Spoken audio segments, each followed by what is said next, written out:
So let's go back to all of our issues because we only have one left. This document contains images that are missing a description. Okay. So you may have heard of alt text. That's what we're talking about, alt text. I want to remind you again that Ally provides you with the how and why. Okay, so what this means will tell you why alt text is important, okay, why it matters. And then we can click on how to add the descriptions, and that will give us step-by-step instructions for fixing this. Okay, so here are the instructions. And you can follow along with the instructions as I do it, or you can read the instructions and do it along with me, okay? So here's my image. And the instructions tell me to right-click on the image and select Format Picture. So that's what I'll do. This menu appears over on the right. Notice that there are 4 icons at the top.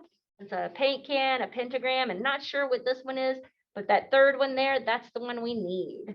Okay, so go to that third icon, and then you can open up alt text. We don't need a title, we just need a description. So we're adding a description to it. Now, at this point, I would like to dip back into Ally and show you some of the information that they're providing for us.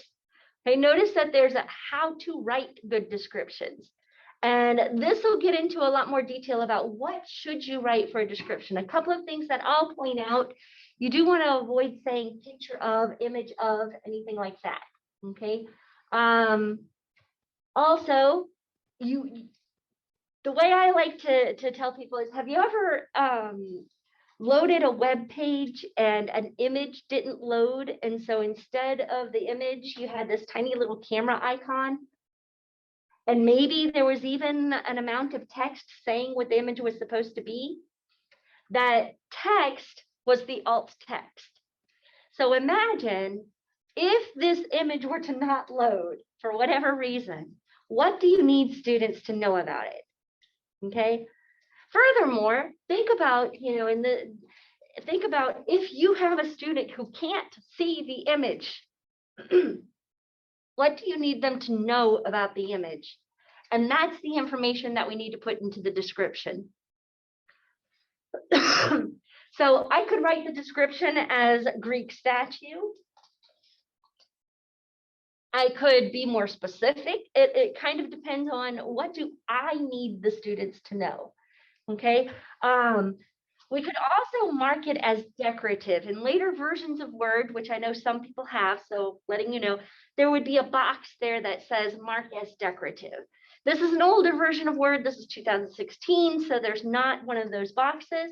However, the industry standard for marking as decorative is open and close quotes.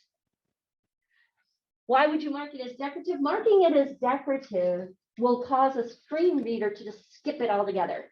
Okay, so as the screen reader is reading, if it sees those close quotes there, or it sees mark as decorative, it'll just skip that portion and it doesn't waste their time. Okay, specifically with things like a border or a decoration or just a little icon, you would definitely want to use that.